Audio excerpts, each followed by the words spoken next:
আসসালামু আলাইকুম সবাইকে আবারও স্বাগত জানাচ্ছি আমাদের আজকের ক্লাসে। যে বিষয়টি হয়েছিল সেটা হচ্ছে লাইভের সমস্যার কারণে কিন্তু তোমাদেরকে আমরা লাইভটা কেটে আবার শুরু করেছি।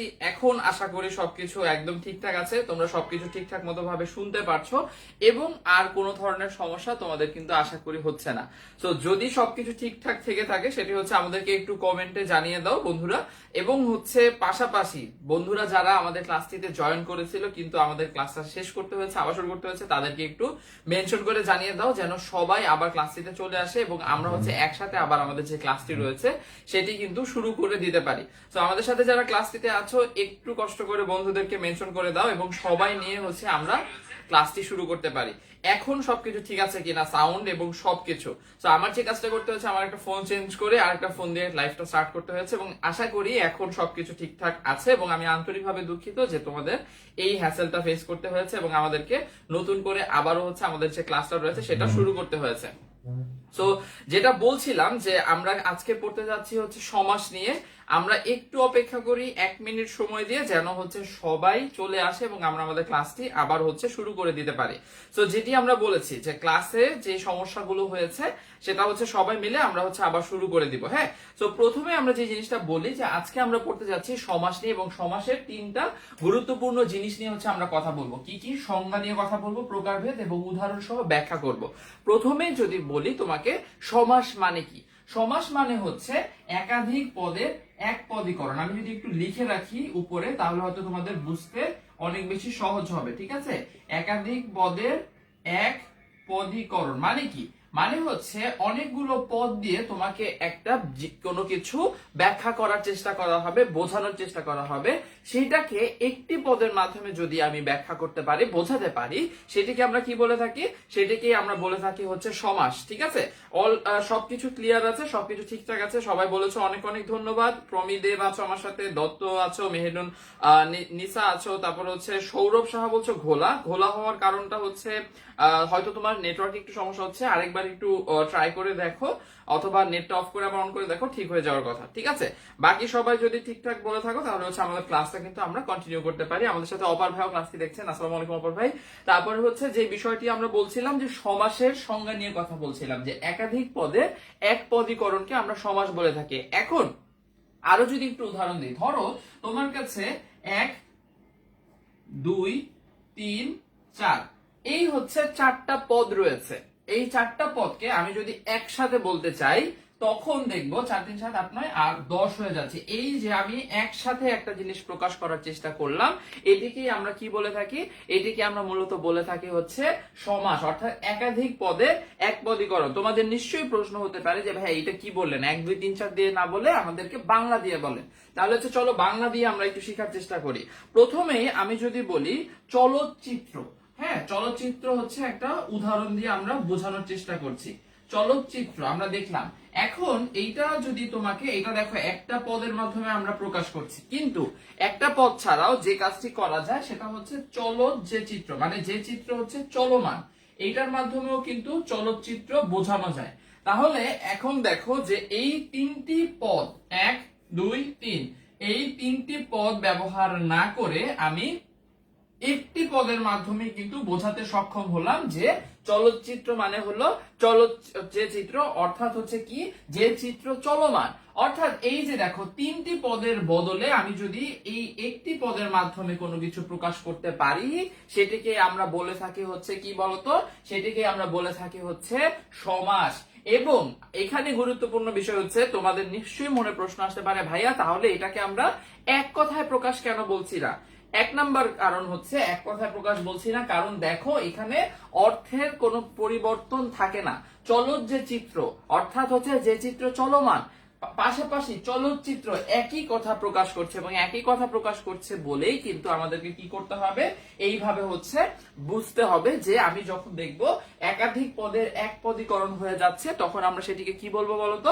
তখন আমরা সেটিকে বলবো সমাস। আচ্ছা, এখন কি তোমরা সবকিছু ঠিক আছে কিনা, সবকিছু বুঝতে পারছো কিনা একটু জানিয়ে দিও। আচ্ছা ঠিক আছে, একটু বড় করে লিখতে বললো। আচ্ছা ঠিক আছে, আমরা আরেকটু বড় করে লিখবো, সমস্যা নেই। তো যে জিনিসটা বলছি যে সমাসের ক্ষেত্রে আমরা কি করব, আমরা হচ্ছে দেখবো যে একাধিক পদের এক পদীকরণ আমরা দেখতে পাচ্ছি কিনা। আচ্ছা, এখন প্রশ্ন হচ্ছে যে সমাসের এই নিয়মগুলো কোথা থেকে এসেছে। সমাসের এই নিয়মগুলো এসেছে হচ্ছে সংস্কৃত থেকে বাংলায়। কোথা থেকে বলতো? সংস্কৃত থেকে হচ্ছে বাংলায় এসেছে। হ্যাঁ, সমাসের এই নিয়মগুলো কোথা থেকে এসেছে? সংস্কৃত থেকে বাংলায় এসেছে।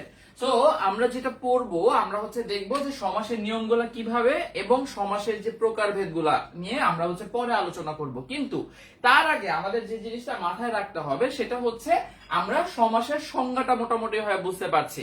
কারো কি এখানে কোনো কনফিউশন আছে কিনা আমাকে একটু জানাও। যে আমরা একাধিক পদ থেকে এক পদে যদি নিয়ে আসি এবং অর্থের যদি পরিবর্তন না হয় তখন আমরা সেটিকে সমাস বলতে পারবো বা বুঝতে পারবো।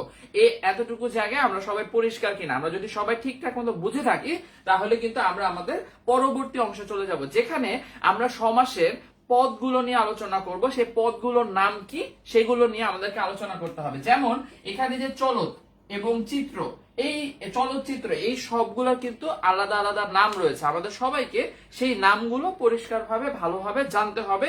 এবং হচ্ছে এক কথায় প্রকাশ কি সমাসের অন্তর্ভুক্ত? না, এক কথায় নিয়ে আছে প্রশ্নটি করেছো, এক কথায় প্রকাশ সমাসের অন্তর্ভুক্ত না। আমি প্রথমেই বলেছি সেটা কি, সেটা হচ্ছে যে আমরা এক কথায় প্রকাশ কখন বলি? আমরা বলি এক কথায় প্রকাশে একটি কথার মাধ্যমে জাস্ট প্রকাশিত হবে। কিন্তু যখন আমি সমাসে পরিণত করছি বা সমাসে রূপান্তর করছি তখন এই তিনটি শব্দের জায়গায় আমার একটা শব্দ ব্যবহার করতে হবে এবং দেখো শব্দগুলোর সাথে কতটুকু মিল রয়েছে। কিন্তু তুমি যদি এক কথায় প্রকাশের দিকে দেখো, শব্দগুলোর সাথে বা সমস্য মানগুলোর সাথে, সমস্য পদগুলোর সাথে এরকম মিল খুঁজে পাবে না। এক কথায় প্রকাশগুলো হচ্ছে জাস্ট তুমি যদি প্রকাশ করতে পারো ওই অর্থটা তাহলেই হবে। কিন্তু এখানে প্রকাশের পাশাপাশি তোমাকে সামঞ্জস্যিকভাবে বা সবকিছুর সাথে মিল রেখে তারপরে প্রকাশ করতে পারতে হবে। সেইখান থেকে হচ্ছে সমাসের সাথে ব্যতিক্রম রয়েছে। সমাসের প্রকারভেদ গুলো নিয়ে আমরা যখন আরো আলোচনা করব তখন আশা করি যে তোমরা আরো ভালো মতো হচ্ছে বুঝতে পারবা। তো আমরা যেটা পড়ছিলাম সেটা আশা করি তোমরা হচ্ছে বুঝতে পেরেছো। এখন যে কাজটি আমরা করব সেটা হচ্ছে সমাসের পদগুলো নিয়ে হচ্ছে একটু আলোচনা করবো। আমি একটু বোর্ডটা মুছে নিলাম। এবার হচ্ছে আমরা যে কাজটি করি, আমরা সমাসের পদগুলো নিয়ে হচ্ছে বা সমাসের প্রকারভেদ গুলো নিয়ে হচ্ছে একটু আলোচনা করি। সেটা হচ্ছে আমরা যখন একটা সমাস পড়ি তখন আমাদেরকে মনে রাখতে হবে সেখানে থাকে হচ্ছে সমস্ত পদ। ঠিক আছে, কি কি থাকে একটু বলছি। সমস্ত পদ থাকে, সমস্য মান পদ থাকে। তোমাদের মনে নিশ্চয়ই প্রশ্ন আসছে যে ভাইয়া সমস্ত পদ কি, সমস্ত মান পদ কি? এগুলো নিয়ে হচ্ছে আমরা সবগুলো নিয়ে হচ্ছে পুরোটা আমরা হচ্ছে কথা বলবো। তো আমাদেরকে যে কাজটি করতে হবে, প্রত্যেকটা ক্ষেত্রে আমরা উদাহরণ দিয়ে প্র্যাকটিস করার চেষ্টা করব। ঠিক আছে? আচ্ছা নিয়াজ, তুমি কি এখন তোমার প্রশ্নটার উত্তর পেয়েছো? যদি কোনো কনফিউশন থাকে তাহলে কিন্তু অবশ্যই আমাদেরকে হচ্ছে জানিয়ে দিও। হ্যাঁ, ঠিক আছে, নিয়াজ জানিয়েছে আমাদেরকে, খুবই ভালো মতো বুঝতে পেরেছে। সংস্কৃত কি? সংস্কৃত হচ্ছে ভাষার একটা রূপ ছিল, সংস্কৃত ভাষা। ঠিক আছে, আচ্ছা ঠিক আছে। তো আমরা মোটামুটি আশা করে বুঝতে পারছি। আচ্ছা, আরেকটু স্লো পড়াতে বলছে মনিকা রয়। ঠিক আছে, আমরা তাহলে আরেকটু স্লো পড়বো, কোনো সমস্যা নাই। তারপরে হচ্ছে কিশোরগঞ্জে কেউ আছে কিনা জিজ্ঞেস করেছে, মোহাম্মদ রাশিদ আছে আমাদের সাথে। আচ্ছা ঠিক আছে, অনেকেই আমাদের সাথে ক্লাস করছো। তোমরা এতটুকু জায়গায় পরিষ্কার আছো কিনা, সবকিছু বোঝা গেছে কিনা, এটা কিন্তু আমাকে একটু জানিয়ে দিও যে ক্লিয়ার আছে কিনা সবকিছু। যদি ক্লিয়ার থাকে তাহলে কিন্তু আমরা কি করতে পারি, আমরা হচ্ছে আমাদের ক্লাসটা কন্টিনিউ করতে পারি। এবং যেটা বলছিলাম, পরবর্তীতে আমাদের কাজ হচ্ছে সমস্ত পদ এবং সমস্যমান পদ নিয়ে আলোচনা করা। হ্যাঁ, তো আমরা হচ্ছে একটা সহজ উদাহরণ দিই। উদাহরণটা কি? উদাহরণটা হচ্ছে মহৎ যে জন। এটার সমাসবদ্ধ পদ কি হবে আমাকে একটু জানাও তো। মহৎ যে জন, এটার সমাসবদ্ধ পদ বা সমাস নিষ্পন্ন পদটা কি হবে আমাকে একটু কমেন্ট করে জানাও যারা আমার সাথে ক্লাস দিতে আছো। সমাস নিষ্পন্ন পদটা কি হবে? মহৎ যে জন। আচ্ছা, বাংলা দ্বিতীয় পত্রের ক্ষেত্রে না কোনো নির্দিষ্ট বই একদমই বলা যাবে না। এটার হচ্ছে ফিক্স কোনো বই যেহেতু কারিকুলাম থেকে দেওয়া হয় না বা বোর্ড থেকে দেওয়া হয় না, আমরা সাধারণত যেটা করতাম যে প্রত্যেকের কলেজ থেকে এক একটা বই হয়তো সাজেস্ট করা হতো, সেই বইটা আমি পড়ার জন্য বলবো। কারণ হচ্ছে সাধারণত কলেজে স্যারদের বিভিন্ন বইটই থাকে, বাট একদম খুব এমন কোনো বই নেই যেটা পড়লে তোমার জন্য খুব ভালো হবে, ঠিক আছে? আর আরেকটা কথা বলে রাখি, সেটা হচ্ছে এইচএসসি এর ক্ষেত্রে আমাদেরকে অনেক বেশি প্র্যাকটিস করতে হবে, এই জিনিসটা মাথায় রেখো। কারণ যে অবজেক্টিভ গুলো আসবে বা যেগুলো হচ্ছে আসবে সেগুলো কিন্তু শুধুমাত্র প্র্যাকটিসের মাধ্যমে তুমি ভালো মতো বুঝতে পারবা বা শিখতে পারবা। তো যে কাজটা করতে হবে সেটা কি, সেটা হচ্ছে তোমাকে বেশি বেশি করে প্র্যাকটিস করতে হবে, বিগত বছরের প্রশ্নগুলো প্র্যাকটিস করতে হবে, যেটা নিয়ে আমরা একটা ক্লাস করবো, চিন্তার কোনো কারণ নেই। তো অনেকেই কমেন্টে উত্তর জানিয়েছো, আমি একটু যদি দেখি তাহলে হচ্ছে মহৎ যে জন, আচ্ছা এটাতেও তারেক বিন সাবির বলেছো মহান, তারপর হচ্ছে সুতপা রিদ্ধি বলেছো মহান, আরিফুল বলেছো মহান, আচ্ছা ঠিক আছে। আর হচ্ছে অনেকেই মহানজন বলেছো, মৃত্তিকা মহান বলেছো, আরিয়া বলেছো মহান, রিফি খান বলেছো হচ্ছে মহান, আচ্ছা ঠিক আছে। এখন তাহলে একটু দেখি এই যে তারপর হচ্ছে যে আমাকে যে প্রশ্নটা করেছিল, তোমার হচ্ছে কি জানি একজন প্রশ্ন করেছিল যে এক কথায় প্রকাশ সাথে এটার ব্যতিক্রম কি। মহৎ যে জন, এখানে যদি তোমরা মহান বলো তাহলে তো জিনিসটা হবে না। কেন? কারণ এই যে জন শব্দটা, এটাকে পুরাপুরি ভাবে তুমি কিন্তু একদম অমিট করে দিচ্ছ বা বাদ করে দিচ্ছ। আমরা সমাসের সংজ্ঞায় কি বলেছিলাম, যে একাধিক পদের এক পদে নিয়ে আসবো, কিন্তু আমরা কি বলেছি যে কোনো পদকে আমরা একদম বাদ দিয়ে দিব? মহান বোঝানোর ক্ষেত্রে মহৎ হতে হবে, এটা কিন্তু কোনো নির্দিষ্ট কোনো নিয়ম নেই। সেই জায়গা থেকে এইটা হওয়ার কথা ছিল হচ্ছে মহাজন।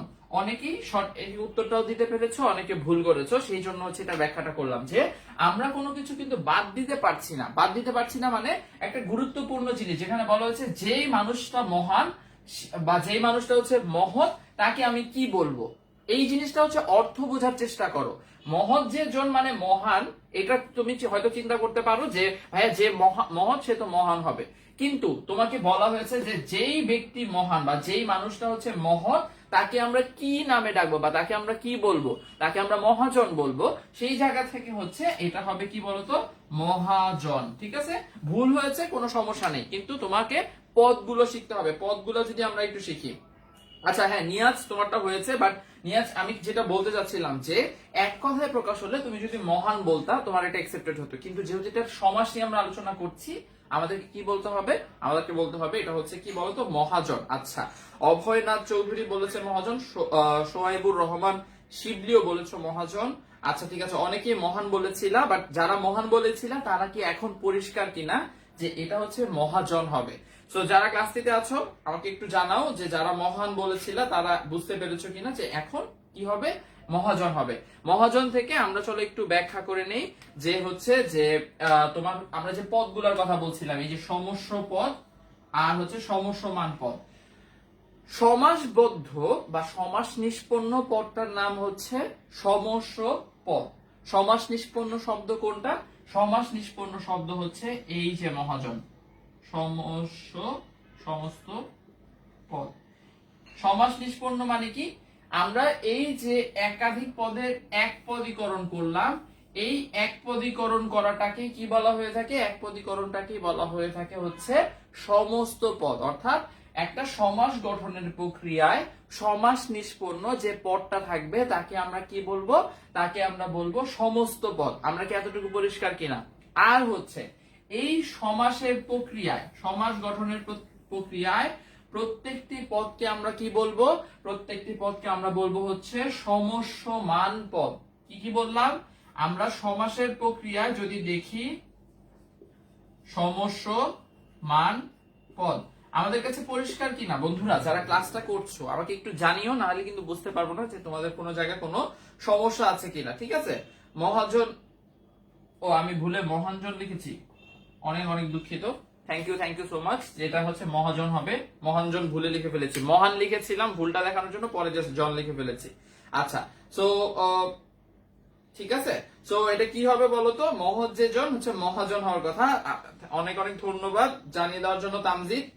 আর হচ্ছে বাকিরা আর কেউ বলেনি আমাকে কথাটা। আচ্ছা সামিহা বলছে পরিষ্কার। আচ্ছা সমস্যমান পদ, হ্যাঁ ঠিক আছে। এখন কি তোমরা এতটুকু অংশ বুঝতে পেরেছো কিনা যে আমরা যেটি বললাম যে হচ্ছে কি সমস্যমান পদ এবং সমস্ত পদ, এই দুইটা জিনিস রয়েছে। সমস্যমান পদ কোনটা? মহৎ যে জন, অর্থাৎ সমাসের মধ্যে বা সমাসের প্রক্রিয়ায় যতগুলো পদ ব্যবহার করা হয় প্রত্যেকটিকে কি বলে? প্রত্যেকটিকে বলে হচ্ছে সমস্যমান পদ। আর সমাস নিষ্পন্ন পদটাকে বলা হয়ে থাকে সমস্ত পদ। আমরা এতটুকু জায়গা পরিষ্কার? সবাই বন্ধুরা আমার সাথে যারা ক্লাস দিতে আছো একটু জানাও। আচ্ছা, শাইলা আক্তার বলছে কালকে অনেক কমেন্ট করেছি ভাইয়া, তাই আজকে আর কমেন্ট করতেছে না। এমন না, আমি প্রথমেই ক্লাসটাতে বলেছি যে কমেন্ট আমরা সব থেকে বেশি পড়ার চেষ্টা করি, যেন তোমরা কখনোই ফিল না করো যে ক্লাসটা ইন্টারেক্টিভ হচ্ছে না বা ক্লাস থেকে বোর হয়ে যাও। আমরা চেষ্টা করি সবকিছু কমেন্ট পড়ার জন্য, ঠিক আছে? তো তোমরা কমেন্ট করতে থাকো, কিছু না বুঝলে জিজ্ঞেস করতে থাকো, প্রশ্নগুলোর উত্তর করতে থাকো, আমরা হচ্ছে কিন্তু তাহলে বুঝতে পারবো যে তোমাদের সবকিছু ঠিকঠাক আছে। তো আমরা মোটামুটি এই অংশটুকু পর্যন্ত পড়েছি। এখন আমাদেরকে আরেকবার বোর্ড মুছতে হবে এবং হচ্ছে ক্লিয়ার করে নিতে হবে যে আরো কিছু বিষয়, আরো কিছু এক্সাম্পল দিয়ে। একটা এক্সাম্পল দিয়ে পড়লে তো আমাদের একদমই হবে না। তো আমরা আরো কিছু ছোট ছোট এক্সাম্পল দেখে নেই, ততক্ষণে তোমরা আমাকে একটু উত্তর করে দাও। আচ্ছা, বোর্ডটা মোছার আগে তোমাদের জন্য একটা ছোট্ট প্রশ্ন আমি হচ্ছে করে দেই, তাহলে হচ্ছে তোমার সহজেই তোমরা উত্তর করতে পারবা। বলো তো, মহান মহান যে বীর, মহান যে বীর তার সমাসবদ্ধ পদ কি হবে? আমার সাথে যারা ক্লাসটি আছো তোমরা বলো তো, মহান যে বীর এটার সমাসবদ্ধ পদ কি হবে বা সমাস নিষ্পন্ন পদ কি হবে? ততক্ষণ হচ্ছে আমি বোর্ডটা একটু ক্লিয়ার করে দেই বা ক্লিন করে দিই। যারা আমার সাথে ক্লাসটিতে আছো একটু আমাকে জানিয়ে দাও যে হচ্ছে কি আমি যে প্রশ্নটি তোমাদেরকে জানিয়েছি, মহান যে বীর সেটার সমাস নিষ্পন্ন পদ বা সমাস নিষ্পন্ন পদ কি হবে, ঠিক আছে?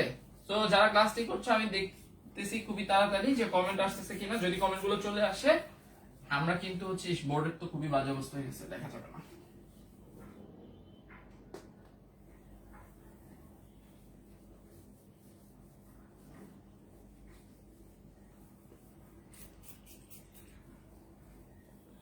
ক্লিয়ার হয়ে গেছে আশা করি। সো যে কথাটা বলছিলাম, আমার কাছে অলরেডি উত্তর আসা শুরু হয়েছে। মহাবীর, আমি ফার্স্ট উত্তর দেখেছি আনিকার, অলরেডি চলে এসেছে। মহাবীর বলছো আনিকা। আচ্ছা ঠিক আছে, আমি সবার উত্তর দেখে নিচ্ছি, আমাকে 1 মিনিট একটু সময় দাও। তো যেটা আমি বুঝতেছি সেটা হচ্ছে বোর্ডের অবস্থা খুবই খারাপ, আজকে প্রচুর কষ্ট হবে তোমাদের বোঝার জন্য, আন্তরিকভাবে দুঃখিত সেটার জন্য। আচ্ছা, নিয়াজ মাহমুদ, মাহিয়াত আবাসুম, তারপর হচ্ছে উম্মে, সবাই বলেছো মহাবীর। সুমাইয়া হোসেন বলেছো মহাবীর। আকিফ তাহমিন, তারপর হচ্ছে রায়ান, অনিন্দ, ফাহিমা লিনা, সবাই বলেছো মহাবীর। আনিকা দিবাও বলেছো মহাবীর। আচ্ছা ঠিক আছে। আচ্ছা, মশিউর রহমান তনয় বলেছো মহাবীর, শফিউল ইসলামও বলেছো মহাবীর, সবাই বলছো মহাবীর, অনেক অনেক ধন্যবাদ। নুজাইরা মেহবিন বা মেহবিনও বলেছো মহাবীর, ইবান সরকার বলেছো মহাবীর। আচ্ছা, তো মহাবীর থেকে আমি একটু ছোট ছোট করে লিখছি। মহাবীর এটা সবাই তোমরা লিখে ফেলেছো, হ্যাঁ? এখানে আমরা দাগাদাগি না করে আমরা হচ্ছে সবগুলো শব্দ আলাদা আলাদা করে লিখি, হ্যাঁ? মহান যে বীর, কি বলেছিলাম যে মহান যে বীর, এটা কি বলতো? মহান যে বীর, এটা হচ্ছে আমাদের কি, এই সবগুলা মিলায় আমাদের হয়ে যায় হচ্ছে সমস্য মান পদ, ঠিক আছে? আর মহাবীর শব্দটা কি?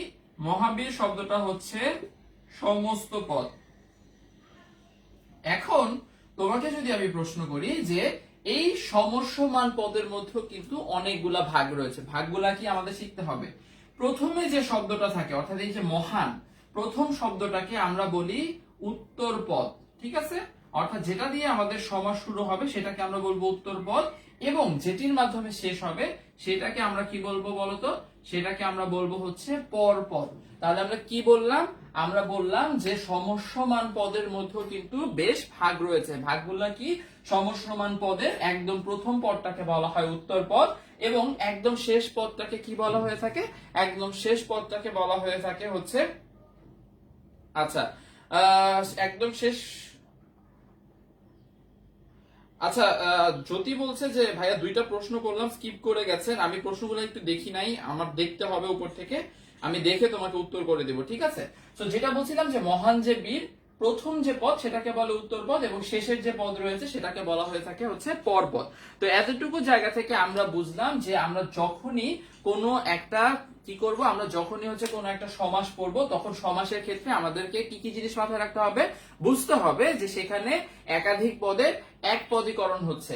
দ্বিতীয়ত আমাদেরকে বুঝতে হবে প্রকারভেদ নিয়ে। প্রকারভেদের আগে আমাদের যে জিনিসটা জানতে হবে সেটা হচ্ছে এক একটা সমাসবদ্ধ পদ বা সমাস নিষ্পন্ন পদের মধ্যে কি কি ভাগ রয়েছে, যেমন আমরা দেখলাম কি কি বলতো, সমস্যমান পদ রয়েছে, সমস্ত পদ রয়েছে, সমস্যমান পদগুলোর মধ্যে রয়েছে উত্তর পদ এবং হচ্ছে পরপদ। আমাদের সবার কাছে এতটুকু জায়গা একদম পরিষ্কার কিনা একটু জানাও, তাহলে কিন্তু আমরা কি করব, আমাদের পরবর্তী অংশ অর্থাৎ সমাসের সংজ্ঞা আমাদের কাছে পরিষ্কার হয়ে গেছে। এখন আমরা চলে যাব সমাসের প্রকারভেদে। ঠিক আছে, সমাসের প্রকারভেদ নিয়ে যদি আমরা আলোচনা করি তাহলে হচ্ছে মূলত যে জিনিসটা আমরা বলতে যাচ্ছি সেটা হচ্ছে সমাসকে কয় ভাগে ভাগ করা হয়। সমাসকে মূলত হচ্ছে 6 ভাগে বা সমাসকে 6 প্রকার বলা হয়ে থাকে। এই 6 প্রকার কি কি সেটি নিয়ে আমরা আলোচনা করব, সবগুলোর ভাগ নিয়ে আমরা হচ্ছে কথা বলবো। আজকে ক্লাসে হয়তো 6টি প্রকার নিয়ে কথা বলা সম্ভব হবে না, আমরা একটি বা দুইটি প্রকারভেদ নিয়ে কথা বলবো। তো সমাসের 6টি ভাগ হচ্ছে দ্বন্দ্ব সমাস, আমরা কি একটু লিখে দেই তাহলে হয়তো তোমাদের জন্য বুঝতে সুবিধা হবে। দ্বন্দ্ব সমাস,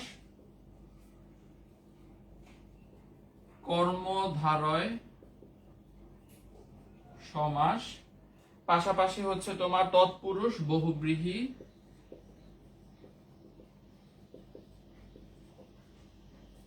তৎপুরুষ সমাস বহুব্রীহি, বারোটা ভুল হয়েছে, সমস্যা নাই, আচ্ছা ঠিক করে দিই। সমস্যা হচ্ছে বোর্ডটা এত খারাপ ভাবে আছে।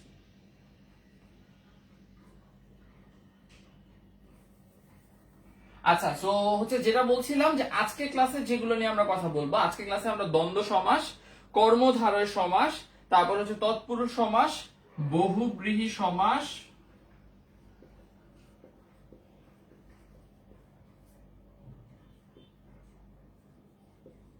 দ্বিঘু সমাস, অব্যয়ীভাব সমাস। তো আজকের ক্লাসে আমরা মূলত দ্বন্দ্ব সমাস নিয়ে কথা বলবো। দ্বন্দ্ব সমাস খুবই সহজ এবং ছোট, সেই জায়গা থেকে আজকে আমরা শুধুমাত্র দ্বন্দ্ব সমাস নিয়ে কথা বলবো। যেহেতু তোমরা বলেছিলা কি জানি, তোমরা বলেছিলা হচ্ছে যে আচ্ছা, সো যেহেতু তোমরা বলেছিলা কি যে আমরা ক্লাসগুলো যেন একটু ছোট ছোট করে নেই, সেই জায়গা থেকে হচ্ছে আমরা কি করবো বলতো, আমরা হচ্ছে তোমার আমরা হচ্ছে আচ্ছা, সো আমরা যে কাজটি করব, আমরা হচ্ছে একটু হচ্ছে এই 6টা প্রকার নিয়ে কথা বলবো। আচ্ছা, একটা জায়গা হচ্ছে আমাদের একটু ভুল হয়ে গিয়েছে। ভুলটা কি বলতো, ভুলটা হচ্ছে পরপদের আরেক নামই কিন্তু উত্তর পদ এবং প্রথম পদটাকে হচ্ছে বলা হয়ে থাকে কি বলতো, পূর্ব পদ। যেটা হচ্ছে যে আজকে প্রচুর ডিস্ট্রাকশনের কারণে আমার হচ্ছে ধরো যে একবার ক্লাসে ব্রেক করেছে, এজন্য একটু প্যারা হয়ে যাচ্ছে। সো আমি দুঃখিত, আমি হচ্ছে তোমাকে যদি আরেকবার বলি, সেটা হচ্ছে মহান যে বীর। আমরা হচ্ছে আরেকবার হচ্ছে সমাসের প্রকারভেদ শুরু করার আগে এটা একটু পরিষ্কার হয়নি, কারণ আমার একটু ভুল হয়েছে। সেটা কি, আমরা দেখছি মহাবীর নিয়ে আমরা কথা বলছি, যে মহান যে বীর, প্রথম পদটাকে বলা হয়ে থাকে হচ্ছে পূর্ব পদ এবং পরবর্তী পদটাকে বলা হয়ে থাকে হচ্ছে পরপদ বা উত্তর পদ, অর্থাৎ পরপদের আরেক নামই হচ্ছে উত্তর পদ। ঠিক আছে, সো আশা করি বুঝতে পেরেছো যে এখন আশা করি তোমাদের এই প্রশ্নটা সলভ হয়ে গিয়েছে। আচ্ছা ভাইয়া আটকে গিয়েছে বলছে, যে ঠিক আছে, দ্বন্দ্ব সমাস এবং কর্মধারয় সমাস, দ্বন্দ্ব সমাস নিয়ে আমরা কথা বলবো। ঠিক আছে, তো দ্বন্দ্ব সমাসে যে দুইটা জিনিসের প্রাধান্য থাকে সেটা হচ্ছে যে কি কি জিনিস, আমরা দ্বন্দ্ব সমাস কখন বুঝবো সেগুলো নিয়ে হচ্ছে কথা বলবো। আমরা যে প্রথম দিকে উদাহরণগুলো দিয়েছি সেগুলো অনেকগুলাই দ্বন্দ্ব সমাস নিয়ে ছিল, সেই জন্য হচ্ছে আমাদের ওভারঅল কিন্তু বুঝতে অনেকটাই সহজ হয়ে যাবে। ঠিক আছে, দ্বন্দ্ব সমাসের ক্ষেত্রে আমাদেরকে যে জিনিসটা মাথায় রাখতে হবে সেটা হচ্ছে সমস্যমান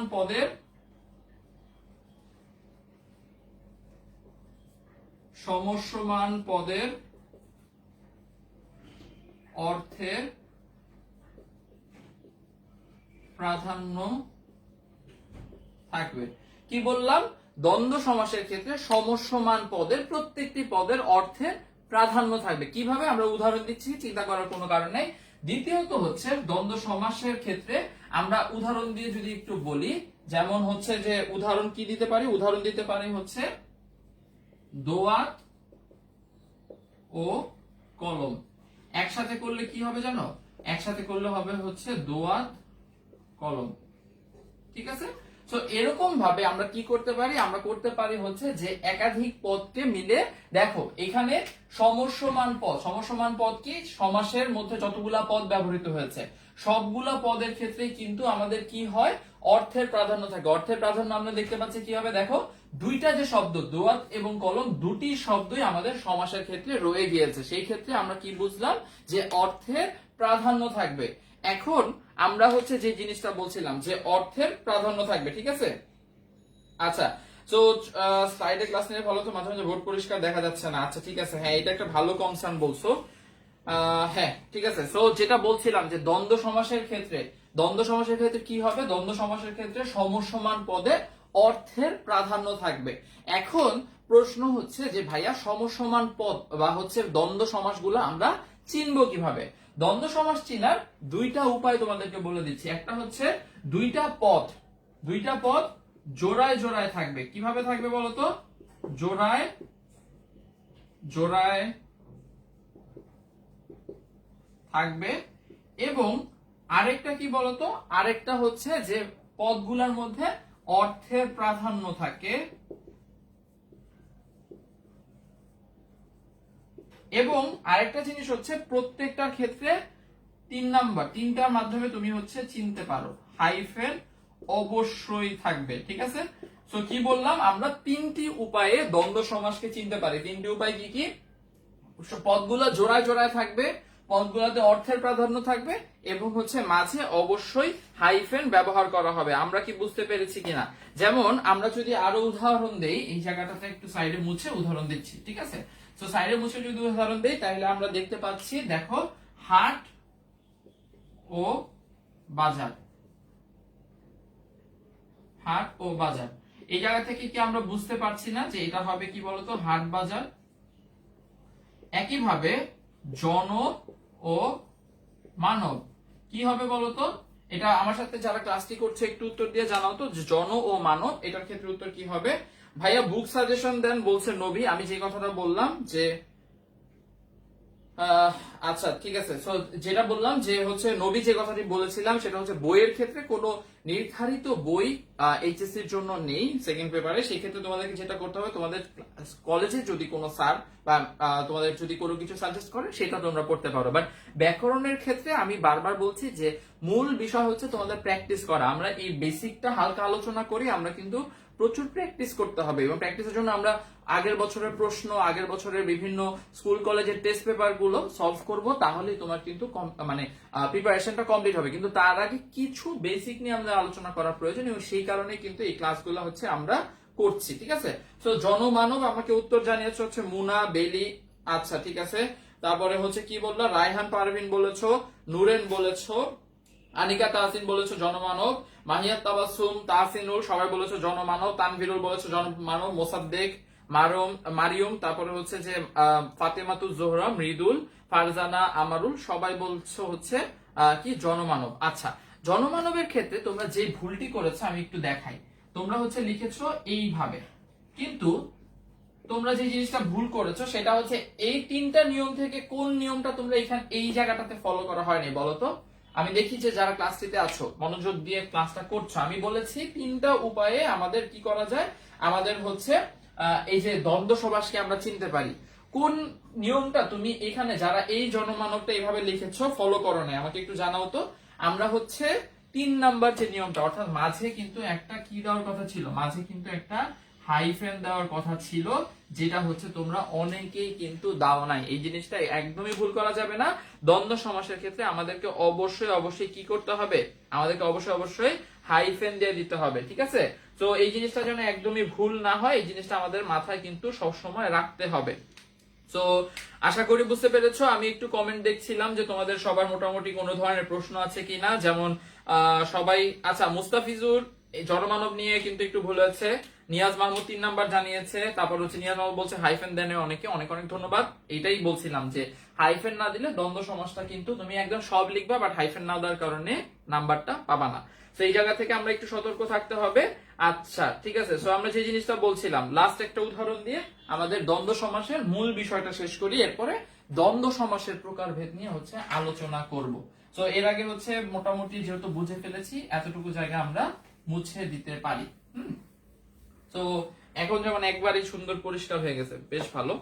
আচ্ছা, তো তোমরা আমাকে বলো তো, বই ও পুস্তক প্রথম প্রশ্ন হচ্ছে এইটার সমাসবদ্ধ পদ কি হবে? যারা ক্লাসটি করছো আমার সাথে একটু জানাও, বই এবং পুস্তক এইটা সমাসবদ্ধ পদ কি হবে? আমরা একটু ছোট ছোট করে প্র্যাকটিস করে ফেলি এখনই বন্ধুরা, পরবর্তীতে আমরা যখন টেস্ট পেপার সলভ বা কোশ্চেন সলভিং ক্লাস করব তখন যেন আমাদের বুঝতে আরো সহজ হয়। ঠিক আছে, বই এবং পুস্তক এইটা সমাসবদ্ধ পদটা কি হবে আমাকে একটু কমেন্টে জানাও যারা আমার সাথে ক্লাসটিতে আছো। বই এবং পুস্তক এটা হচ্ছে সমাসবদ্ধ পদটা কি হবে? অনেকেই হচ্ছে আমাকে ইতিমধ্যে উত্তর করা শুরু করেছো। আচ্ছা ঠিক আছে, সাইমা আছে আমাদের সাথে, হাইফেনের কথা জানিয়েছো, স্নেহা, মনি, হাবিব, প্রমি সবাই বলছো হাইফেন দেওয়ার নিয়মটা অনেকেই ভুল করেছে। হ্যাঁ, তো সেই জায়গা থেকে আমরা আর এরপর থেকে অবশ্যই আর ভুল করব না। তো যেটা বলছিলাম, বই পুস্তক বলেছো আব্দুল সালাম, তারপর হচ্ছে হোসাইন ফারহান, মন্দিরা ব্যানার্জি আজকে লেট করে ফেলেছে ক্লাসে, তারপর সেটা জানিয়েছে। নিয়াজ মাহমুদ বলছো বই পুস্তক, তারপর হচ্ছে আচ্ছা ঠিক আছে, বই পুস্তকের কথা বলছে আরো মুনা। তো ঠিক আছে, বই পুস্তক যেহেতু সবাই মোটামুটি পারছো, আমি বই পুস্তকটা একটু তোমরা যেভাবে লিখছো লিখে ফেলি, বই পুস্তক। এখন আমাকে তোমরা একটু বলো তো যে এই যে বই পুস্তক, এই বই পুস্তকটা কোন পদ, বা হচ্ছে এই যে সমাসের মধ্যে কোন পদ? যারা ক্লাসটিতে আছো আমি চাই এই উদাহরণ থেকে আমরা সমাসের সমসমান সমস্ত পদ এবং বাকি যে জিনিসগুলো রয়েছে সবগুলো সম্পর্কে যেন একদম ক্লিয়ার ধারণা নিয়ে সামনে চলে যেতে পারি। তো বই ও পুস্তক থেকে আমরা পাচ্ছি বই পুস্তক। এই বই পুস্তক শব্দটি কোন পদ বা হচ্ছে সমাসের কোন পদ আমাকে একটু জানাও তো যারা ক্লাসটিতে আছো, যারা ক্লাসটিতে আছো আমাকে একটু জানাও বই পুস্তক এইটা হচ্ছে যে আমাদের কোন পদ? ক্লাসটিতে আছো ঠিক আছে? আচ্ছা প্রীতম দেখ বলছে, আচ্ছা প্রীতম ব্যাপারটা হচ্ছে যে যারা ক্লাসে কমেন্ট করছে, যেমন অ্যাক্টিভলি যদি কমেন্ট করো বা হচ্ছে উত্তরগুলো করো আমি কিন্তু নেওয়ার চেষ্টা করবো। এখন সবার কমেন্ট তো ঢালাওভাবে পড়া সম্ভব হয় না অনেক ক্ষেত্রে, সেটার জন্য আমি একটু দুঃখ প্রকাশ করছি। বাট হচ্ছে যে আচ্ছা ঠিক আছে, তো যে জিনিসটা আমরা বলছিলাম, রায়হান পারভিন আমাদেরকে জানিয়েছে বই পুস্তক, আবু হাসান জানিয়েছে বই পুস্তক, তারপর হচ্ছে কোবরা জানিয়েছে বই পুস্তক, আয়েশা আক্তার বলেছে বই পুস্তক, ঠিক আছে, ঈশাদ জাহান বলেছে বই পুস্তক, নুরেন উত্তর দিয়েছে সমস্ত পদ, লাজু আহমেদ উত্তর দিয়েছে সমস্ত পদ। আচ্ছা, তো সবাই মোটামুটি উত্তর দিয়েছে, মন্দিরা ব্যানার্জি উত্তর দিয়েছে সমস্ত পদ। তো আমরা একটু লিখে ফেলি, এটা কি? এটা হচ্ছে সমস্ত পদ। যারা সমস্ত পদ অলরেডি উত্তর করে ফেলেছো তারা আমাকে বলতো যে পুস্তক শব্দটা এখানে কোন পদ? যারা সমস্ত পদ উত্তর দিয়ে ফেলেছো তারা আমাকে জানাও বই ও পুস্তকের মধ্যে পুস্তক কোন পদ? ঠিক আছে, তো আমরা কি বললাম? সমাস নিষ্পন্ন পদ, সেই জন্য এটা কি? এটা হচ্ছে সমস্ত পদ। তো এবার বলো যে পুস্তক কোন ধরনের পদ? ঠিক আছে, যারা ক্লাসটিতে আছো তাড়াতাড়ি কমেন্টে জানাও, আমি প্রথম 5, 7টা 10টা কমেন্ট পড়ার চেষ্টা করব যারা ক্লাসটিতে আছো। আচ্ছা, প্রশান্ত কুমার দাসও বলেছে সমস্ত পদ, আকিব ফিমো বলেছিল সমস্ত পদ, তারপরে হচ্ছে ইফতেখার রুবেল বলেছিল সমস্ত পদ। আচ্ছা ঠিক আছে, লিনা বলেছিল সমস্ত পদ, কাজী নাইমা বলেছো সমস্ত পদ। সবাই মোটামুটি সমস্ত পদ বলেছো। এখন যে কাজটা করতে হবে সেটা হচ্ছে এই পুস্তক শব্দটা কোন পদ আর বই কোন পদ একটু জানাও আমাকে। এই সবগুলো আমরা পদগুলো একটু নির্ধারণ করা বা নির্বাচন করা একটু শিখে নেই, তাহলে হচ্ছে আমরা পরবর্তীতে অংশতে চলে যেতে পারবো। খুব বেশিক্ষণ আজকে ক্লাস নিব না, যতটুকু নিচ্ছি ততটুকু যেন আমরা প্রপারলি বুঝতে পারি, কারণ তোমাদের সবাই রিকোয়েস্ট ছিল যেন আমরা ছোট ছোট করে ক্লাস নিতে পারি। তো যেটি বলছিলাম যে পুস্তক হচ্ছে পরপদ। আচ্ছা, তো এটা বলেছে কে? মন্দিরা ব্যানার্জি বলেছে পুস্তক পরপদ। তারপরে হচ্ছে যে আচ্ছা, তারপরে হচ্ছে নিয়াজ বলেছে ও পরপদ। তারপরে হচ্ছে যে তোমার বই হচ্ছে উত্তর পদ বলেছো। আচ্ছা, তো অনেক অনেক ধন্যবাদ। যেটা হচ্ছে আমরা দেখছিলাম যে বই কি? বই হচ্ছে তোমার পূর্বপদ এবং পুস্তক কি? পুস্তক হচ্ছে পর পদ বা উত্তর পদ। ঠিক আছে, তো আমাদের কাছে কি একদম পরিষ্কার হয়েছে সবকিছু যে আমরা কি কি জিনিস পড়েছিলাম সবকিছু আমরা মিলাতে পারছি যে কি কি হবে? পরপদ কখন? যখন আমরা শেষের পদটাকে পরপদ বা উত্তর পদ বলে থাকি।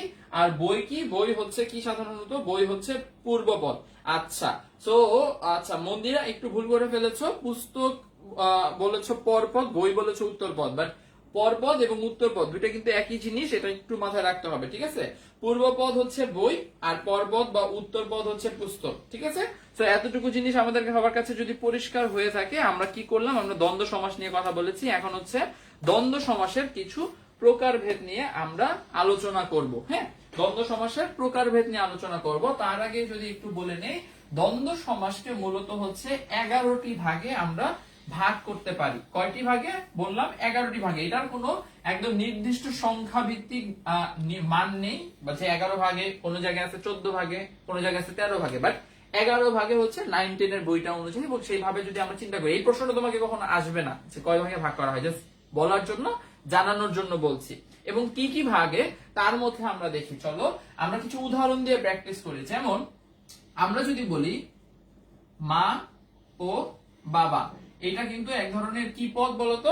এটা কিন্তু এক ধরনের দ্বন্দ্ব সমাস।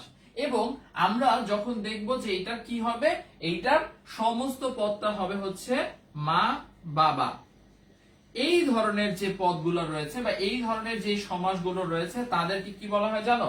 তাদেরকে বলা হয় হচ্ছে মিলনার্থক শব্দযোগে গঠিত। মিলনার্থক শব্দযোগে গঠিত হচ্ছে সমাস। কেন মিলনার্থক শব্দ বলা হয়েছে? কারণ প্রথমত হচ্ছে চিন্তা করে দেখো যে এই যে শব্দগুলো রয়েছে মা বাবা, চাচা চাচি, মামা মামি, বা এই যে যেগুলো সম্পর্ক বোঝায়, একটার সাথে আরেকটার সম্পর্ক যুক্ত যখন বোঝায়, যেমন হচ্ছে আরেকটা উদাহরণ দিতে পারি কি? আরেকটা উদাহরণ দিতে পারি হচ্ছে চা বিস্কুট। কারণ কি? চায়ের সাথে কিন্তু বিস্কুটের একটা বেশ ভালো সম্পর্ক রয়েছে। এরকম ভাবে একটি যখন আরেকটির সাথে সম্পর্ক যুক্ত হয়ে থাকে তখন সেটিকে কি বলা হয়ে থাকে? তখন সেটিকে বলা হয়ে থাকে হচ্ছে মিলনার্থক শব্দযোগে গঠিত দ্বন্দ্ব সমাস। কেন দ্বন্দ্ব সমাস হয়েছে? দ্বন্দ্ব সমাস হয়েছে কারণ প্রথমত দুটি পদ জোড়ায় জোড়ায় আছে, তৃতীয়ত হচ্ছে হাইফেন আছে, এবং হচ্ছে অর্থগুলার প্রাধান্য কিন্তু আমরা দেখতে পাচ্ছি। ঠিক আছে, অর্থের প্রাধান্য রয়েছে। সো যেহেতু অর্থের প্রাধান্য রয়েছে, হাইফেন রয়েছে এবং জোড়ায় জোড়ায় আছে, সেই কারণে এটা কি সমাস বলতো? এটা হচ্ছে দ্বন্দ্ব সমাস। আমরা কি পরিষ্কার হতে পেরেছি কিনা দ্বন্দ্ব সমাস নিয়ে? যে মা ও বাবা থেকে, মা বাবা অর্থাৎ হচ্ছে যে বিষয়টা বললাম যে একটা পদ যখন আরেকটা পদের সাথে সম্পর্ক যুক্ত হবে, পারস্পরিক ভাবে সম্পর্ক যুক্ত হবে, তখন আমরা সেটিকে কি বলবো? মিলনার্থক শব্দযোগে দ্বন্দ্ব সমাস কিন্তু আমরা বলে ফেলবো। ঠিক আছে, তো মিলনার্থক শব্দযোগে দ্বন্দ্ব সমাস পড়ে ফেললাম। পরবর্তীতে আমরা আরেকটা উদাহরণ দেই, সেটা হচ্ছে দা কুমড়া। দা কুমড়া থেকে আমরা কি বুঝি? দা কুমড়া থেকে আমরা সাধারণত বুঝি একটা খারাপ সম্পর্ক। খারাপ সম্পর্ক মানে আমরা বলে থাকি যে হয়তো দুই বন্ধুর মধ্যে অথবা দুইজন মানুষের মধ্যে দা কুমড়া সম্পর্ক, অর্থাৎ হচ্ছে একজন আরেকজনের সাথে হয়তো খুবই খারাপ একটা অবস্থা রয়েছে। কিংবা আরেকটা উদাহরণ যদি বলি, ওহি নকুল। এখন এগুলাকে যদি আমরা সমাস করি, সমাস করলে কি হবে? এটা হবে হচ্ছে ওহি ও নকুল। যেহেতু আমরা দ্বন্দ্ব সমাস নিয়ে কথা বলছি, মাঝখানে একটা ও আসবে, দা ও কুমড়া। সো আমরা খুব সহজে কিন্তু বুঝতে পারছি দ্বন্দ্ব সমাসগুলো, তাই না? কি জিনিস দেখতেছি হচ্ছে ও এর জায়গায় একটা হাইফেন চলে আসে। ঠিক আছে, এখানে ক্রস দিয়ে রাখলাম, এবং দুইটা যে পদ, সবগুলা পদের কি হয়? প্রাধান্য থাকে। ঠিক আছে, এখন এইটা কোন ধরনের শব্দযোগে দ্বন্দ্ব সমাস হয়েছে একটু চিন্তা করো। আমি প্রথমেই বলছি যে যখনই আমরা সমাস নিয়ে পড়বো আমাদেরকে একটু চিন্তা করতে হবে যে আমরা কোন ধরনের শব্দ নিয়ে কাজ করছি। দেখো, দা এবং কুমড়া দুইটা কি একদম বিপরীত ধর্মী সম্পর্ক, বা হচ্ছে বিপরীত ধর্মী সম্পর্ক বোঝানোর ক্ষেত্রে ব্যবহার করা হচ্ছে। যে দুইজন হয়তো দেখলে একজন আরেকজনের সাথে হয়তো মারামারি করবে। কেন কি? কারণ কি? কারণ হচ্ছে তাদের মধ্যে বেশ বিরোধ রয়েছে। তো বিরোধ বোঝানোর ক্ষেত্রে যখন যেহেতু এই শব্দগুলো ব্যবহার করা হয়, এই জন্য এটাকে কি বলা হয়ে থাকে বলতো? বিরোধার্থক শব্দযোগে গঠিত দ্বন্দ্ব সমাস। আমরা কি বুঝতে পারছি? যে আমরা যখন কোন শব্দ থেকে কি বুঝবো? আমরা যখন কোন শব্দ থেকে বুঝবো যে বিরোধ বোঝাচ্ছে একটা আরেকটার সাথে। প্রথমে দেখেছিলাম যদি বুঝায় মিলন বোঝাচ্ছে, একটা সম্পর্ক বোঝাচ্ছে, তখন আমরা বলি মিলনার্থক শব্দ। আমরা যখন দেখবো যে এক একটা শব্দের বিরোধ বোঝাচ্ছে, তখন সেটাকে আমরা বলবো বিরোধার্থক শব্দযোগে। আচ্ছা, কলি সরকার বিপরীত বলেছে। বিপরীত বলার একটা খুবই গুরুত্বপূর্ণ কারণ রয়েছে, এইটা চলো আমরা হচ্ছে একটু দেখাবো। এই বিরোধার্থকটুকু পর্যন্ত আমরা সবাই বুঝেছি কিনা এইটা একটু আমাকে কমেন্টে জানাও। একটা জিনিস আমার খুবই ভালো লাগছে যে তোমরা প্রায় 1100-1200 স্টুডেন্ট আমার সাথে একদম প্রথম থেকে ক্লাস করছে, এখনো সবাই আমার সাথে আছো। আচ্ছা, সো হাইফেন নাই, এটা কোন বইয়ে দেখেছো? যে বইয়ে দেখেছো হাইফেন কিন্তু হবে। আমি আবারও বলে দিচ্ছি, এই হাইফেন না দিলে কিন্তু ভুল হবে। ঠিক আছে, অনেকগুলোতে তো হাইফেন নাই, হাইফেন দিতে হবে কিন্তু, বারবার বলছি, কারণ হচ্ছে তোমার দ্বন্দ্ব সমাসের ক্ষেত্রে হাইফেন দেওয়া বাধ্যতামূলক, ঠিক আছে? সো আমরা এতটুকু বুঝতে পেরেছি কিনা একটু হচ্ছে আমাকে জানিও, তাহলে হচ্ছে আচ্ছা। সো ঠিক আছে, আমরা আর একটু স্লো পড়তেছি, সমস্যা নেই, বাট আমরা কি এতটুকু অংশ বুঝেছি কিনা যে বিরোধার্থক শব্দযোগে যে শব্দটা গঠিত হয় তখন আমরা তাকে বলি বিরোধার্থক শব্দযোগে গঠিত দ্বন্দ্ব সমাস, ঠিক আছে? তো আমাদের কাছে এতটুকু পরিষ্কার হয়েছে কিনা? যদি পরিষ্কার হয়ে থাকে তাহলে কিন্তু আমরা আমাদের পরবর্তী অংশে চলে যাব। বিরোধার্থকের পরে চলো আমরা বিপরীতার্থক শব্দযোগে একটু দ্বন্দ্ব সমাস গুলা দেখে নেই, ঠিক আছে?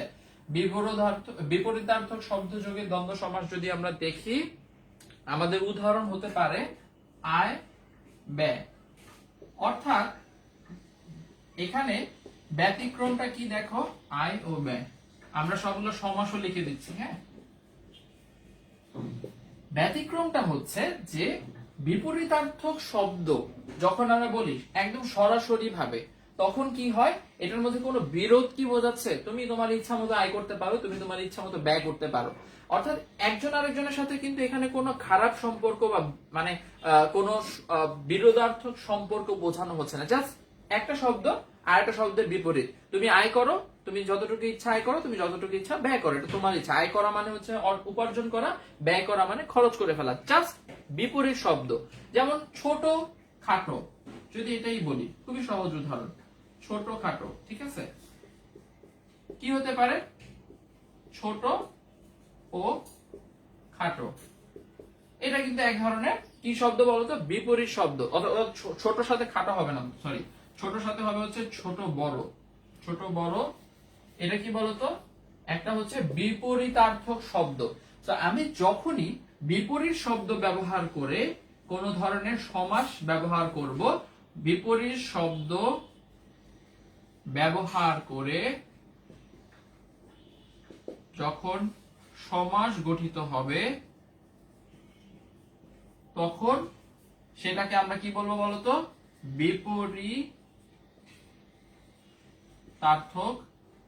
শব্দযোগে গঠিত সমাস, গঠিত দ্বন্দ্ব সমাস। তো আমরা কি বুঝতে পেরেছি? দেখো দুইটা জিনিসের মধ্যে অনেক পার্থক্য রয়েছে। একটা হচ্ছে কি ছিল, একটা ছিল হচ্ছে তোমার দা কুমড়া।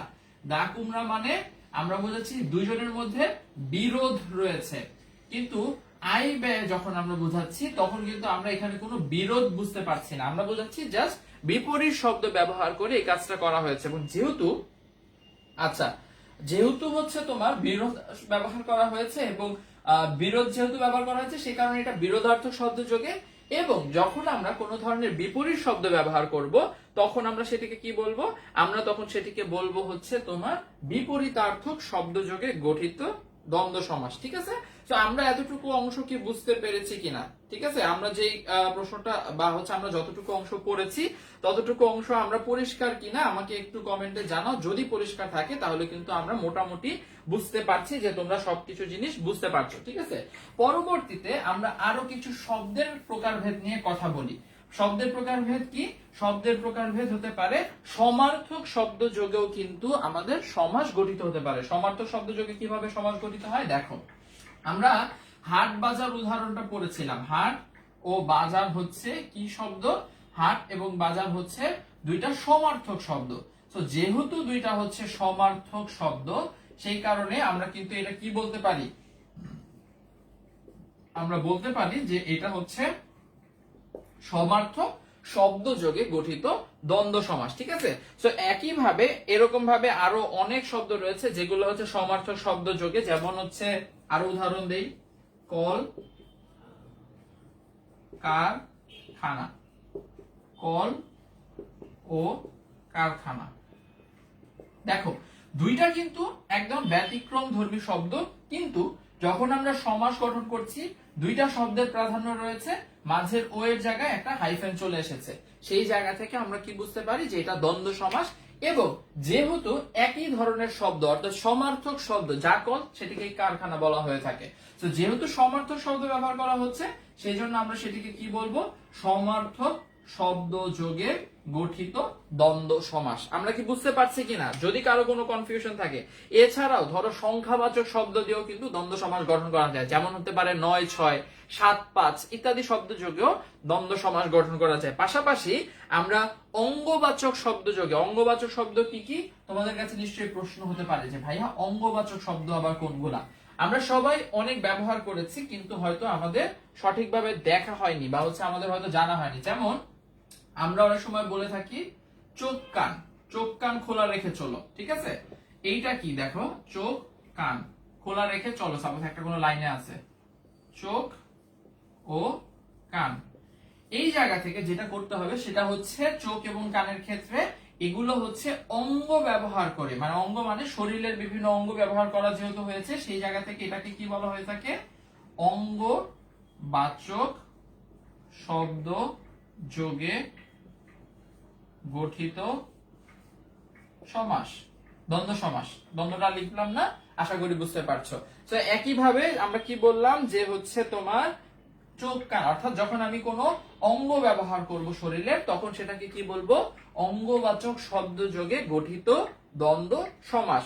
পাশাপাশি আমরা আরেকটা উদাহরণ দেই, নাক ও মুখ। কি হবে? নাক মুখ। দেখো একইভাবে যেহেতু আমাদের দুইটা অঙ্গ নাক এবং মুখ ব্যবহার করা হয়েছে, সেই জন্য এটা কোন ধরনের শব্দ ব্যবহারের দ্বন্দ্ব সমাস? অঙ্গবাচক শব্দ ব্যবহারে দ্বন্দ্ব সমাস হয়েছে। একইভাবে বিশেষণ শব্দ যোগেও কিন্তু আমরা দ্বন্দ্ব সমাস গঠন করতে পারি। কিভাবে? ভালো মন্দ, কম বেশি ইত্যাদি। তো এরকম ভাবে অনেক ভাবে দ্বন্দ্ব সমাস গঠন করা যায়। কিন্তু একবার যদি একদম পুরোপুরি ভাবে সারমর্ম দেই, একটা সারাংশ বলি, সারাংশ কি যে কিভাবে আমরা দ্বন্দ্ব সমাস চিনবো, সেইখান থেকে শুরু করে আজকের ক্লাসে আমরা কি কি শিখলাম। আজকের ক্লাসে কিন্তু খুব বেশি কিছু আমরা পড়ছি না, এবং আমাদের ক্লাসটা প্রায় শেষ দিকে, যতটুকু আমরা চেয়েছিলাম অতটুকু আমরা পড়েছি। তোমাদের কোনো প্রশ্ন থাকলে সেগুলো হচ্ছে আমাদেরকে জানাবা, কমেন্ট করবা, আমরা হচ্ছে উত্তর করবো। আমরা সমাজটা যেহেতু সব স্টুডেন্টরা বেশ ভয় পায়, আমরা অল্প অল্প করে পড়ি, ভালো মতো বোঝার চেষ্টা করি, শেষ করি, এরপর একটা প্রশ্ন সলভিং ক্লাস করি, যেন আমাদের পুরো জিনিসটা একদম ক্লিয়ার হয়ে যায়, ঠিক আছে? তো আমরা যে জিনিসটা পড়লাম, প্রথমে আমরা সংজ্ঞা নিয়ে আলোচনা করেছি। আমরা একদম পুরো ক্লাসটা একটা সামারি দিচ্ছি লাস্ট 3-4 মিনিট, যে সমাস মানে কি? সমাস মানে হচ্ছে একাধিক পদের এক পদীকরণ। সমাসের এক একটা সমাসের মধ্যে পদ রয়েছে হচ্ছে সমস্যমান পদ, সমস্যমান পদ, এবং সমস্যমান পদ থেকে আমরা পাই কি? সমস্ত পদ। সমস্যমান পদ কোনগুলা? সমাসের মধ্যে ব্যবহৃত প্রত্যেকটি পদকে কি বলা হয়ে থাকে? সমস্যমান পদ। এবং সমস্যমান পদের মধ্যে দুইটা প্রকারভেদ রয়েছে। প্রকারভেদগুলা কি? একটা হচ্ছে কি বলতো? পূর্বপদ। পূর্বপদ কোনটা? যেটি দিয়ে সমাস শুরু হয়। আমি একটু ছোট করে লিখে দিচ্ছি, হ্যাঁ, যে যেটি দিয়ে সমাস শুরু হয়, এটা হচ্ছে শর্টকাট মনে রাখার জন্য। এবং আরেকটা পূর্বপদের আরেকটা কি? পরপদ বা হচ্ছে উত্তর পদ, ঠিক আছে? এটা দিয়ে কি? সমাসের শেষ পদটাকে পরপদ বা উত্তর পদ। এটা কি? এটা হচ্ছে সমাসের শেষ পদটা হচ্ছে এই পদ, ঠিক আছে? তো আমরা কিন্তু ছোট ছোট শর্টকাট গুলো তোমাদেরকে জানিয়ে দিচ্ছি। সমস্যমান পদ এবং সমস্ত পদ কোনটা? সমাস নিষ্পন্ন যে পদ, তাকে আমরা কি বলে থাকি? সমাস নিষ্পন্ন পদটাকে আমরা বলে থাকি হচ্ছে সমস্ত পদ। আমরা কি একদম ক্লিয়ার হতে পারছি কিনা? যদি কোনো প্রশ্ন থাকে, যদি কোনো কিছু না বুঝে থাকো, তাহলে হচ্ছে আচ্ছা, যদি কোনো সমস্যা না থাকে,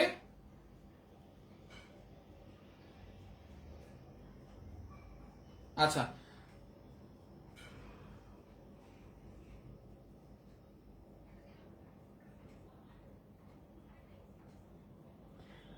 আচ্ছা, তোমার প্রশ্নটা আমি বুঝি নাই ইনজামুল হক, যে পরে গিয়ে সমস্ত পদ বাম পাশে কেন লিখলেন?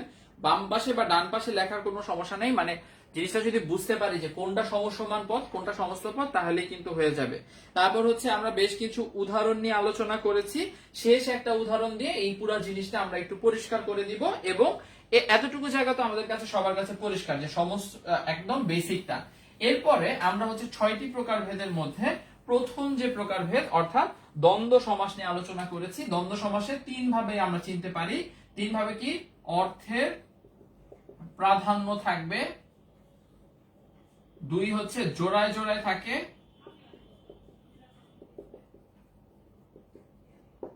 এবং হচ্ছে 3 কি বলতো, হাইফেন থাকবে।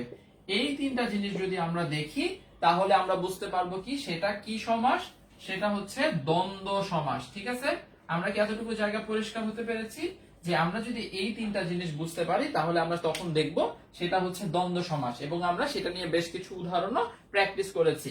শেষ যে জিনিসটা আমি তোমাদেরকে দেখি আজকে ক্লাসে শেষ করব সেটা হচ্ছে একটা সহজ এক্সাম্পল। সেটা কি, সেটা হচ্ছে নীল যে পদ্ম। এটা দিয়ে আমরা বুঝি নীল পদ্ম।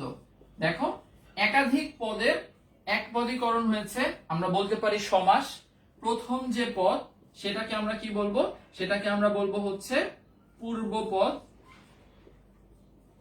শেষ যে শব্দ সেটাকে আমরা কি বলবো, সেটাকে আমরা বলবো হচ্ছে পরপদ বা উত্তরপদ। এটা হচ্ছে কি বলতো, এটা হচ্ছে সমস্ত পদ, এবং এই পুরাটা জুড়ে যেটা রয়েছে সেটাকে আমরা বলি কি, সমস্যমান পদ। আমরা কি পরিষ্কার হতে পেরেছি কিনা? দেখো যে নীল যে পদ্ম অর্থাৎ পদ্ম ফুলের একটা গুণ বর্ণনা করার চেষ্টা করছে। এখানে কিন্তু অর্থের প্রাধান্য রয়েছে, পাশাপাশি দেখো কোনো পরিবর্তন কিন্তু হয় না, আমি জাস্ট এক পদে নিয়ে এসেছি। এইটাও বোঝানো হচ্ছে যে যেই পদ্মের রং নীল, একইভাবে যেই পদ্মের রং নীল তাকে আমরা বলি নীল পদ্ম। অর্থাৎ অর্থের যে প্রাধান্য সেটা আমরা দেখি, এবং কখনোই আমরা কিন্তু একাধিক পদের এক পদীকরণ করতে গিয়ে কখনোই কোনো গুরুত্বপূর্ণ পদ বাদ দিয়ে দিতে পারবো না। সো আমাদের কাছে পরিষ্কার কিনা একটু আমাকে জানিয়ে দিও। আমার সাথে অনেক বন্ধুরা এখনো ক্লাস করছো, অনেক অনেক ধন্যবাদ। আর যদি কোনো প্রশ্ন থাকে আমাকে একটু, আমি ক্লাসের শেষে আবার একটা পোস্ট দিব যে তোমাদের কোনো সমস্যা আছে কিনা, সেইখানে একটু কমেন্টে জানিয়ে দিও, কারণ এই ক্লাসের কমেন্টে হয়তো অনেক সময় আমরা বুঝতে পারি নাই। সো আশা করি বুঝতে পেরেছো। যদি হাইফেনের ব্যবহারটা একটু ক্লিয়ার করে দেন। আচ্ছা, ভালো প্রশ্ন করেছো। দ্বন্দ্ব সমাসের ক্ষেত্রে আমি যখন সমাস নিষ্পন্ন পদ পাবো, মানে এই যে দ্বন্দ্ব সমাস সমস্ত পদ পাবো, তখন আমাকে হাইফেন ব্যবহার করতে হবে। ভালো একটা কথা বলেছে, আমি ক্লিয়ার করে দিচ্ছি। হাট বাজার দিয়ে আবার একটু উদাহরণ দিই। হাট ও বাজার, হ্যাঁ। তো হাট ও বাজারের ক্ষেত্রে যে জিনিসটা আমরা দেখতে পাচ্ছি, এইটা কি, এটা হচ্ছে তোমার সমস্যমান পদ, আর এটার সমাস নিষ্পন্ন পদ কি, হাট বাজার। সো দ্বন্দ্ব সমাস যখন আমরা ব্যবহার করব তখন মাঝের এই হাইফেনটা সমস্ত পদে দিতে হবে। ঠিক আছে, এটা কিন্তু ভুল করা চলবে না। যখন আমরা এই দ্বন্দ্ব সমাস ব্যবহার করব সমস্ত পদের ক্ষেত্রে আমাদেরকে হাইফেন দিতে হবে। বন্ধুরা, আমরা আশা করি তোমরা ক্লাসটি বুঝতে পেরেছো। যদি কোনো প্রশ্ন থাকে এরপরও আমাকে কিন্তু অবশ্যই অবশ্যই জানিও। তো আচ্ছা, সো আশা করি বুঝতে পেরেছো। যদি কোনো এমসিকিউ নিব, হ্যাঁ এমসিকিউ আমি বললাম আগে দুইটা ক্লাসে আমরা শেষ করি, এরপর আমরা এমসিকিউর জন্য একটা একদম ক্লাস রাখবো যেখানে আমরা শুধুমাত্র এমসিকিউ নিয়ে কথা বলবো। সো আচ্ছা ঠিক আছে। হাইফেন হবে না বলছে প্রণব, কেন হাইফেন কেন হবে না একটু আমাকে বলো। আচ্ছা, ক্লাসটা ছোট হয়ে গিয়েছে কারণ মাঝে 15 মিনিটের একটা ক্লাস নেওয়ার পরে আমাকে হচ্ছে আবার নতুন করে ক্লাস নেওয়া শুরু করতে হয়েছে। ঠিক আছে, আচ্ছা বাকি প্রকারভেদগুলো আমরা পড়াবো নেক্সট ক্লাসে, আমরা বাকি প্রকারভেদগুলো নিয়ে আলোচনা করব রিফাত। আচ্ছা ঠিক আছে। তো যদি কোনো প্রশ্ন থাকে আমাকে একটু জানিয়ে দিও, আর যদি কোনো সমস্যা থাকে সেই ক্ষেত্রে আমরা জানিয়ে দিও। ঠিক আছে, আচ্ছা। তো অনেক অনেক ধন্যবাদ আজকে ক্লাসটি করার জন্য। সবাই ভালো থেকো, সুস্থ থেকো। পরবর্তী কোনো ক্লাসে তোমাদের সাথে আবারও দেখা হবে। আজকে ক্লাসটি করার জন্য অনেক অনেক ধন্যবাদ।